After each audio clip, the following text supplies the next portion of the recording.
Ang problema minsan, hindi ang kalaban sa labas, kung hindi ang mga kampon sa loob. Ngayon, si dating Pangulong Rodrigo Duterte tuluyan na pahamak. At sino ang dahilan? Walang iba kung hindi ang sariling dugo, sina Sara at Baste Duterte. Matapos tanggihan ng International Criminal Court ang interim release ni dating Pangulong Rodrigo Duterte, lumalabas sa dokumento mismo ng ICC kung bakit. Isa sa mga dahilan, ang mga pahayag ni Baste Duterte na tinawag pang kinidnap daw ang kanyang ama at isinampa pa ang disbarment complaint laban sa mga opisyal ng gobyerno. Naghain ng patong-patong ng mga reklamong kidnapping, arbitrary detention at iba pa ang kampo ni Davao City Acting Mayor Baste Duterte sa Office of the Ombudsman for Mindanao. At ang higit sa lahat, ang malikot na bibig ni Vice President Sara Duterte na nagsabing jailbreak daw para sa kanyang ama, ginamit ng ICC bilang patunay na posibleng tumakas o tulungan siyang makatakas. Oh, lalabas na yan si PRD. Ano na yan natin, jailbreak na yan natin lahat. Yung ilan bumoto kay PRD, 16 million. Yung 16 million na yan, punta tayo doon sa ICC Detention Center. No?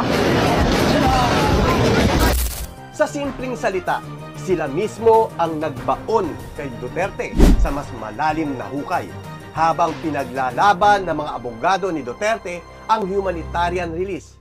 Itong magkapatid naman, puro galit, puro yabang, puro drama sa publiko.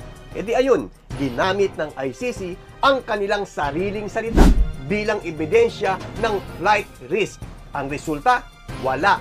Tuluyan isinara ng ICC ang pinto para sa pansamantalang paglaya ni Rodrigo Duterte.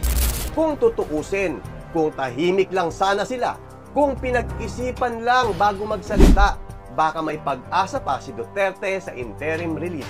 Pero hindi, dahil sa kabobohan ng anak niya, mas lalo pang pinatibay ng ICC ang desisyon na manatili siya sa kulungan.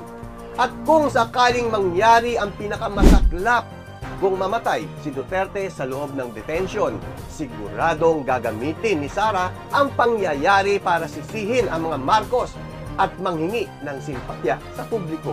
Political move? Oo! Pero disente ba? Hindi.